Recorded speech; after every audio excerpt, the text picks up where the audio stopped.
नमस्कार, सीएनबीसी आवाज पर आप सभी का स्वागत है। मैं हूं श्रेया ठाकुर और लेकर आई हूं आपका फेवरेट शो आवाज एंटरप्रेन्योर। यहाँ हम बात करते हैं उन ब्रांड्स की जो भारत में इनोवेशन और क्वालिटी के नए स्टैंडर्ड सेट कर रहे हैं, साथ ही स्टार्टअप इकोसिस्टम के नए ट्रेंड्स, इंस्पायरिंग स्टार्टअप स्टोरीज और स्टार्टअप वर्ल्ड के बड़े मुद्दों पर भी होगी चर्चा। स्पेस सेक्टर से एक बेहद बड़ी और ऐतिहासिक खबर ने ग्लोबल स्पेस टेक में भारत की शान बढ़ा दी है।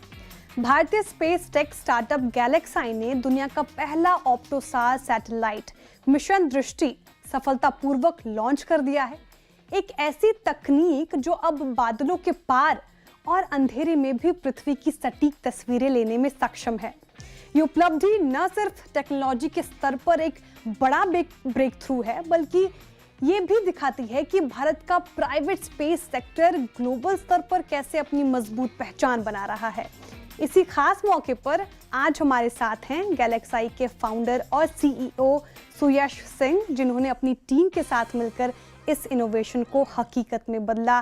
सुयश, बहुत स्वागत है आपका आवाज एंटरप्रेन्योर में और सबसे पहले कांग्रेचुलेशंस इस बड़ी उपलब्धि के लिए। Shreya, thank you so much. बहुत अच्छा लग रहा है आपके साथ जुड़ के आज। बिल्कुल। अच्छा सुयश, सबसे पहला सवाल, मिशन दृष्टि सफलतापूर्वक आपने लॉन्च कर दिया। ये मिशन दृष्टि है क्या और ये कितना बड़ा अचीवमेंट गैलेक्साई के लिए, साथ ही इंडिया प्राइवेट स्पेस में ये कैसे इंपॉर्टेंट है? मिशन दृष्टि जो है वो एक सैटेलाइट है जो इमेजिंग सैटेलाइट है, और इमेजिंग सैटेलाइट जनरली एक बहुत बड़ा चैलेंज रहा है कि पहले या तो कैमरा बेस्ड इमेजिंग सैटेलाइट होती है जो स्पेस में जाती है, बट कैमरा को 70% से ज्यादा टाइम उसको बादल दिखते हैं, क्लाउड्स दिखते हैं, तो इमेजिंग कर नहीं पाती है। सेकेंड काइंड ऑफ सैटेलाइट जो होती है वो होती है रेडार बेस्ड सैटेलाइट, जो बादलों के थ्रू देख तो सकती है, लेकिन वो अंडरस्टैंडेबल नहीं होती है हर एक को। जिससे आप इमेज देख के बोल सकते हैं कि वहां पे कोई चीज है, एक बिल्डिंग है, एक कार है, वही सेम चीज आप रेडार में इतने अच्छे से नहीं पढ़ सकते, वो एक एक्सरे जैसी इमेज दिखती है। तो हमारा जो मोटिवेशन था जब हमने स्टार्ट किया गैलेक्साई 2021 में, it was to kind of build a satellite जो बादलों के थ्रू देख सके और स्टिल अंडरस्टैंडेबल हो, ताकि उसका यूसेज काफी ज्यादा हो। एंड टू आवर सरप्राइज, वो कॉन्सेप्ट पे किसी ने पहले काम नहीं किया था, एंड दैट वाज आल्सो वो काफी एक्साइटिंग था हमारी फाउंडिंग टीम के लिए to build on a concept called OptoSAR. I think it's a great milestone हमारे लिए, गैलेक्साई के एंटायर टीम के लिए काफी बड़ा माइलस्टोन है। हम इस पे ऑलमोस्ट 5 साल से काम कर रहे थे और finally with all R&D finally ये सैटेलाइट अब स्पेस में है। और या आई थिंक प्राइवेट इकोसिस्टम के लिए भी इक्वली बहुत इंपॉर्टेंट है कि हम और बड़ी सैटेलाइट्स बनाएं और सीरियस सैटेलाइट्स बनाएं, और प्राइवेट स्पेस इकोनॉमी को अब हम एक लेवल पे लेके जाए जहां पे वो कमर्शलाइजेशन के क्लोज हो। जबकि लास्ट 10 इयर्स में हम प्राइवेट इकोसिस्टम, स्पेस इकोसिस्टम की काफी बातें कर रहे हैं इंडिया में और काफी अच्छे प्रोजेक्ट्स बने हुए हैं, बट फाइनली हमें उसे कमर्शलाइजेशन के लेवल पे लेके जाना है। एंड स्पेस इकोनॉमी का जो बड़ा कैप्चर है अगर इंडिया को करना है, तो हमें इस तरीके के मिशंस को और अटेम्प्ट करना पड़ेगा। Right, very interesting, fascinating to सुयश।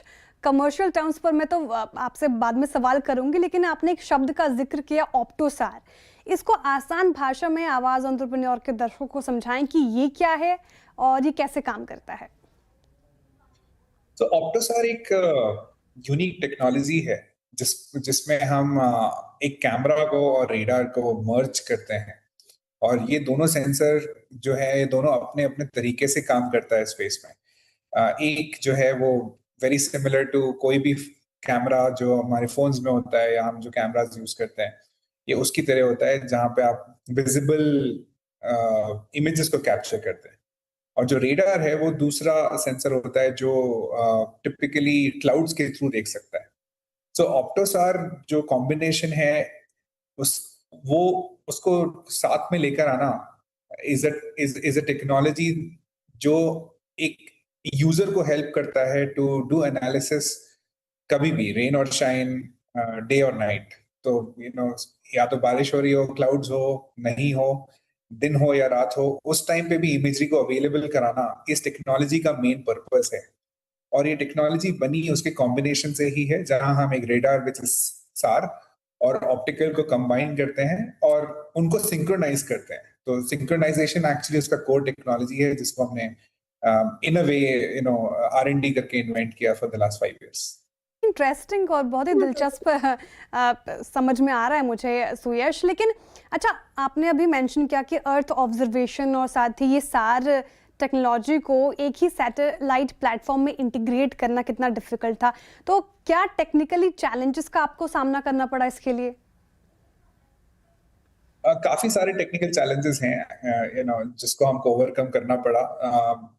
सो जैसे दोनों को अगर एक ही टाइम पे ऑपरेट करना है स्पेस में और दोनों को अगर एक ही एरिया को देखना है स्पेस से, तो ये दोनों चीजें सिंक्रोनाइज करनी काफी टफ होती है। तो हमने उसको कम किया not overnight but over 5 years, जिसमें हमने पहले उसको मिनिचराइज किया पूरे सेंसर को, उसको हमने ड्रोन्स पे फ्लाई किया। We did almost more than 300 plus flights on drones. उसके बाद हम उसको थोड़ा और ऊपर लेके गए, बड़े प्लेटफॉर्म्स पे हमने टेस्ट किया ऑन एरियल लेवल, और एक एक स्टेप लेते हुए हमने उसके सिंक्रोनाइजेशन को और प्रिसाइज किया और अचीव किया। एंड जो चैलेंजेस हैं कि दोनों सेंसर एक साथ एक ही एरिया को एक ही टाइम पे इमेज कर सकते हैं कि नहीं, उसकी R&D जो थी वो काफी इंटरेस्टिंग थी। I mean, I won't say challenging, but for us it's always interesting to do it. Yes, for you it's very interesting Suyash. अच्छा सुयश, आपने कहा आपके लिए चैलेंजिंग नहीं था ये, आप IIT मद्रास से आते हैं। थोड़ा शुरुआती दिनों में ले चलिए हमें। आप IIT मद्रास से पढ़े हैं, उसके बाद गैलेक्स आई का ये आइडिया कैसे आया? गैलेक्स आई का आइडिया साथ ही IIT मद्रास से ये ऑर्बिट का सफ़र, ये कैसे तय हुआ? थैंक यू सो मच उस क्वेश्चन के लिए। It goes back to the memory lane. उसमें मेजरली IIT मद्रास में मैंने और मेरी टीम ने हाइपरलूप बिल्ड किया था। हम एक स्पेसएक्स हाइपरलूप पॉड कंपटीशन में भी गए थे, जिसमें हम एशिया के नंबर 1 टीम थे। और IIT मद्रास का जो हाइपरलूप प्रोजेक्ट है, जो टीम है, वो काफी सक्सेसफुल है। तो वो हमने शुरू किया था बैक देन।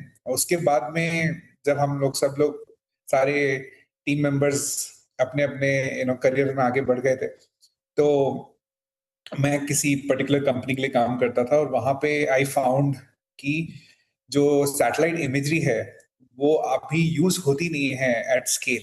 जिस तरीके से हम GPS रोज यूज करते हैं, सैटेलाइट इमेजरी हम रोज यूज नहीं करते हैं, राइट? तो फिर हमने और थोड़ा सोचा समझा कोविड के टाइम पर कि क्यों नहीं यूज होती है GPS जिस तरीके से यूज होता है हर चीज में। हमारे फूड डिलीवरी एप्स में, राइड एप्स में, हर जगह GPS यूज होता है, बट सैटेलाइट इमेजरी यूज नहीं होता है। उसकी एप्लीकेशंस इतने ज्यादा है नहीं। तो उस क्वेश्चन को आंसर करते करते हमने ये फाउंड किया कि टेक्नोलॉजी इज नॉट अवेलेबल आज की डेट में जो हर टाइम आपको इमेज दे सके, और उसी वजह से जो उसकी एप्लीकेशन लेयर है वो काफी मिसिंग है। तो ये जो एक प्रॉब्लम स्टेटमेंट हमारे सामने आया, that made us excited to start Galaxy in 2021. Certainly IIT Madras को जितना थैंक्स बोला जाए उतना कम है। हमने वहीं से सब कुछ सीखा, वहीं से हम आगे बढ़े, बट ऑन द वे हमें और एडवाइजर्स भी मिले, सपोर्ट मिला इन स्पेस का, इसरो का, और बाकी सब लोगों का भी। तो it was a good journey so far. अच्छा सुयश, अभी आपने कहा कि सैटेलाइट इमेजरी के ज़्यादा यूसेज नहीं थे, तो आपके कस्टमर्स कौन है बेसिकली? आपका बिजनेस मॉडल क्या है? क्या आप मेनली डेटा प्रोवाइडर हैं या एनालिटिकल भी है, ये दोनों प्लेटफॉर्म प्रोवाइड करते हैं? बिजनेस मॉडल है टू सेल डेटा। जिसे भी डेटा चाहिए, आज तक ये प्रॉब्लम रही है कि जिसे भी डेटा चाहिए उसे कंसिस्टेंटली डेटा नहीं मिलता है। जैसे बिकॉज ऑफ मॉनसून्स या फिर फॉर एनी रीजन उनको डेटा उस टाइम पे नहीं मिलता है जब उन्हें चाहिए। हम उस चीज को फिक्स कर रहे हैं। तो हमारे customers are much more wider, मतलब वो डुअल यूज हैं, वो एग्रीकल्चर में है, डिजास्टर मैनेजमेंट में है, इंश्योरेंस में है, या यूटिलिटीज में है, एंड इवन इन डिफेंस। तो it is across the board.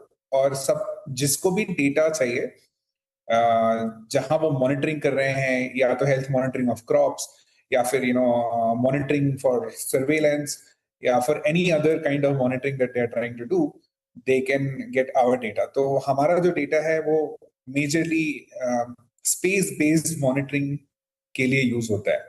इसके बियॉन्ड एनालिटिक्स कस्टमर्स या तो खुद कर सकते हैं या इन सम केसेस वो एनालिटिक्स हम भी परफॉर्म करते हैं. तो जैसा कि आपने बताया सुयश, डिफेंस एग्रीकल्चर में काफ़ी इसका यूज़ होता है, तो आगे चलकर आपका क्या मानना है, डिफेंस या एग्रीकल्चर, कौन से सेक्टर्स आपके रेवेन्यू को ड्राइव करेंगे? मैं एक छोटा सा चीज कोट करूंगा यहाँ पे. हम prime minister, honourable prime minister से हम मन की बात पे बात कर रहे थे और एक्चुअली उन्होंने बहुत एक अच्छी चीज बोली थी उस टाइम पे 2023 में कि आप जय जवान भी करते हैं और आप जय किसान भी करते हैं. तो हमारे हिसाब से हम दोनों करेंगे और दोनों में ही उतना इन्वेस्ट करेंगे फॉर द फोरसेबल इयर्स. एंड हमसे बेटर उन्होंने आर्टिकुलेट किया हमारा बिजनेस मॉडल. राइट. तो थोड़ा बिजनेस के बारे में और बताइए सुयश, अभी क्या रेवेन्यू है? अभी हाल ही में आपने मिशन दृष्टि लॉन्च किया, लेकिन कितना अब यहाँ से ये आगे बढ़ सकता है, आपके बिजनेस को कैसे इम्पैक्ट करेगा? I think most of the deep tech companies या स्पेस टेक कंपनीज को थोड़ा वक्त लगता है to get to the market, क्योंकि टेक्नोलॉजी को प्रूव करना सबसे इम्पोर्टेंट होता है. और एक बार वो टेक्नोलॉजी यूजेबल फॉर्म में हो जाए तो फिर जो इंटरेस्ट है, जो एग्जिस्टिंग यूजर्स हैं, जो न्यू यूजर्स हैं, उनका इंटरेस्ट बढ़ जाता है. तो हमारा बिजनेस जिस तरीके से हम देख रहे हैं कि अब right now in couple of months from now हमारे पास वो डेटा अवेलेबल होगा और जिन सेक्टर्स की मैंने बात की सच एज एग्रीकल्चर या डिजास्टर मैनेजमेंट या इंश्योरेंस या इवन डिफेंस, उन सब लोगों को ये डेटा अवेलेबल करवाया जाएगा. So I think business will start and even the revenues as soon as data comes to us and data को हम बेचना स्टार्ट करेंगे और वो डेटा पर स्क्वायर किलोमीटर बेसिस पे या पर इमेज बेसिस पे भी हम लोगों को दे सकते हैं. सो आई थिंक अभी तक बहुत proof of concept revenues were there, but now finally we are getting to the level where हम उसको स्केल कर पाएंगे over the next 2 years. मेरा सवाल दूसरा ये है कि सुयश, ग्लोबल अर्थ ऑब्जर्वेशन मार्केट में आप गैलेक्साई को किस पोजीशन पे देखते हैं, और साथ ही आपको क्या लगता है कि कंपटीशन कैसा है इस मार्केट में, आप अपने कॉम्पिटिटर से कैसे आगे हैं? आई थिंक हमारा यूनिकनेस हमें कंपटीशन से डिफरेंशिएट करता है. एक तरीके से हम कैटेगरी क्रिएटर्स भी हैं इन दिस स्पेस, जो एक नए सेंसर को इंट्रोड्यूस कर रहे हैं इस मार्केट में. तो हम या तो डिस्प्लेस करेंगे ग्लोबल अर्थ ऑब्जर्वेशन मार्केट को या तो हम उसको एक्सपैंड करेंगे. दोनों चीजें हो सकती हैं. But from a competition perspective हमारा यूनिकनेस हमारे लिए एक बहुत बड़ा बेनिफिट है. बियॉन्ड दैट मेरे हिसाब से global earth observation market itself करीब करीब $8 billion इन अबव का है. So there are good opportunities in India and even in a global market कि हम जाके वहां पे अपने डेटा को सेल कर सके एंड और भी दूसरी सर्विसेज जो हम आगे लेकर आना चाहेंगे. अच्छा सुयश, आपने हाल ही में आई थिंक फरवरी में ही आपने शायद ये न्यू स्पेस इंडिया लिमिटेड के साथ पार्टनरशिप की है, तो आपको क्या लगता है ये पार्टनरशिप आपकी कमर्शियल ग्रोथ साथ ही ग्लोबल प्रेजेंस कैसे एक्सपैंड करने में हेल्प करेगी? एक्चुअली काफी लैंडमार्क पार्टनरशिप है वो. Right. हम काफी फॉर्चुनेट भी फील करते हैं कि NSIL ने हमारे साथ वो पार्टनरशिप की और हम पे भरोसा दिखाया. सर्टेनली ग्लोबली या फिर इवन इंडिया, उनका जो कनेक्ट है थ्रू डिफरेंट गवर्नमेंट चैनल्स या फिर जो NSIL का एक हिस्ट्री रहा है जिसमें वो सर्विस प्रोवाइडर रहे हैं for any space technology so far, उनके साथ पार्टनरशिप करके हमारा जो बिजनेस है इट हैज मतलब वो चैनलाइज बेटर होगा एज अपोज टू हम खुद उस डेटा को सेल करें. इससे बेटर है कि हम NSIL को एज अ चैनल यूज करके और उनके कस्टमर्स तक जाएं और उनके साथ हम फोर्सेस ज्वाइन करें और उनके साथ उनके अदर स्पेस सर्विसेज के alongside we sell our data. तो काफी लैंडमार्क पार्टनरशिप है and NSIL is very forward looking entity in that sense, और उनके साथ हम आगे चल के इसको कमर्शियलाइज 10-fold कर पाएंगे. I hope so. Right, interesting. अच्छा सुयश, आपने अभी तक $20 मिलियन के फंड रेज की है, तो इन सारे पैसों को कहाँ डिप्लॉय कर रहे हैं? R&D में खर्च कर रहे हैं, एक्सपेंशन में फिलहाल आप उसे लगा रहे हैं, कैसे इसको यूज कर रहे हैं? आई थिंक हमारा मेन फोकस था कि हम अपनी सैटेलाइट R&D और सैटेलाइट के मैन्युफैक्चरिंग पे उन फंड्स को यूज करें, और ऑल्सो टू कुछ इंफ्रास्ट्रक्चर भी हमने सेटअप किया हुआ है और वो हम और कर भी रहे हैं, तो उन सब चीजों के लिए है। बट फॉर फ्यूचर सैटेलाइट्स हम फंड रेज और आगे भी करेंगे, और विद दैट मनी हम और भी सैटेलाइट्स लॉन्च करेंगे। हमारा प्लान है टू लॉन्च कम से कम 10 satellites in orbit in next 3 years, and if that happens हमारा रीविजिट कवरेज और हमारा बिजनेस को काफी हेल्प मिलेगा उन सब एरियाज में। राइट सुयश, एक आखिरी सवाल, हालांकि आपने थोड़ा बताया कि आपका रोड मैप क्या, डिटेल में पूछूं तो 5 साल का रोड मैप क्या दिख रहे हैं गैलेक्सी आई का? राइट, तो जैसे मैंने बोला कि 10 सैटेलाइट का कॉन्स्टलेशन एक बहुत बड़ा हमारा जो माइलस्टोन है कि उस कॉन्स्टलेशन को अप एंड रनिंग करें, ताकि हम ग्लोबल अर्थ ऑब्जर्वेशन मार्केट में एक सिग्निफिकेंट शेयर ले पाए।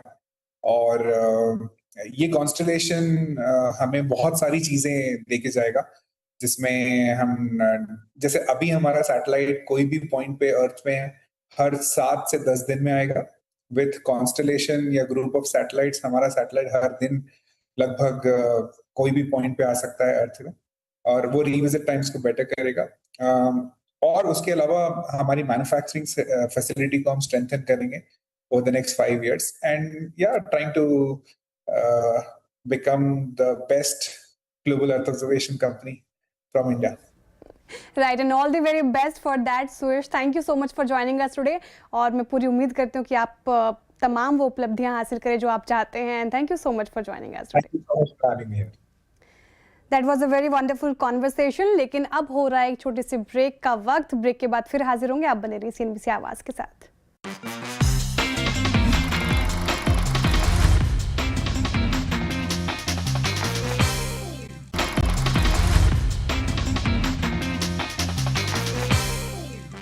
वेलकम बैक, आप देख रहे हैं आवाज एंटरप्रेन्योर। चलिए अब जानते हैं फंडिंग की समस्या को मात देते हुए किसने जीता निवेशकों का भरोसा, कौन से फाउंडर्स को मिला नए पार्टनर्स का साथ, और कुछ और बड़े फैसले जो स्टार्टअप को बना सकते हैं कल के बड़े बिजनेस।